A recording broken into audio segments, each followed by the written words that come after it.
Assalamualaikum warahmatullahi wabarakatuh. Perkenalkan, nama saya Ikrar Aprianto dengan NIM 2065008. Dalam video ini saya akan coba jelaskan tentang supply chain management, dan di sini ada 11 poin yang akan coba saya jelaskan. Yang pertama itu adalah strategi supply chain. Ini artinya kita menentukan langkah-langkah strategis untuk mencapai tujuan rantai pasok. Mulai dari misalkan tempat lokasinya, terus pemilihan mitra bisnis dan lain sebagainya. Kemudian juga memastikan konsistensi dengan tujuan bisnis dan kebutuhan pelanggan. Dan selanjutnya poin kedua adalah perancangan produk baru. Di sini yang pertama kita harus integrasi perancangan produk dengan proses rantai pasok. Jadi mulai dari ketersediaan bahan bakunya, terus perancangan timnya untuk produk baru ini, terus meminimalkan waktu dan biaya produksi dengan mempertimbangkan efisiensi rantai pasoknya gitu. Ketiga, yaitu konfigurasi jaringan supply chain. Di sini adalah kita menentukan struktur dan lokasi optimal untuk elemen-elemen dalam rantai pasok. Jadi kita akan mengatur mulai dari pemasok sampai ke konsumen untuk jaringan ini, terus memaksimalkan efisiensi dan responsibilitas jaringannya. Selanjutnya nomor 4 adalah pengelolaan, permintaan, dan perencanaan produksi. Di sini yang pertama adalah mencocokkan kapasitas produksi dengan permintaan pelanggan, seperti menyesuaikan apa yang lagi hype di tren pasar, kemudian mengoptimalkan perencanaan produksi untuk menghindari namanya overstock atau barang yang dibuat itu terlalu banyak, maupun stock out yang dimana barangnya telah habis lebih awal dibandingkan permintaannya masih ada gitu. Selanjutnya, nomor 5 adalah mengelola persediaan pada supply chain. Di sini kita menetapkan tingkat persediaan yang optimal untuk memenuhi permintaan pelanggan.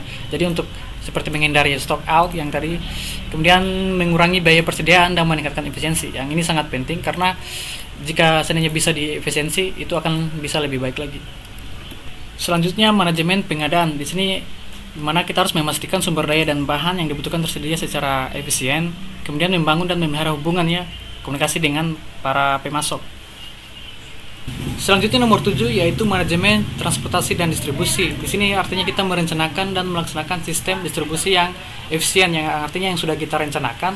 Selanjutnya menekan biaya transportasi, apakah mungkin mulai dari mengganti transportasinya, kemudian mengoptimalkan waktu pengiriman.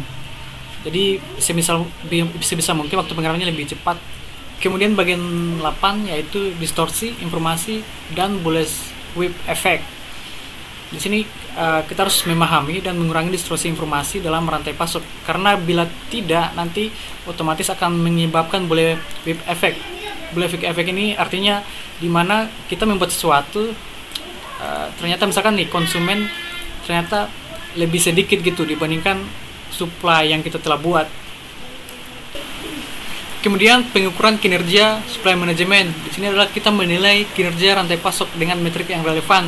Seperti kita melakukan pengecekan biaya operasionalnya, kemudian waktu siklusnya, tingkat persediaannya, kemudian memantau dan memperbaiki proses berdasarkan hasil evaluasi tersebut.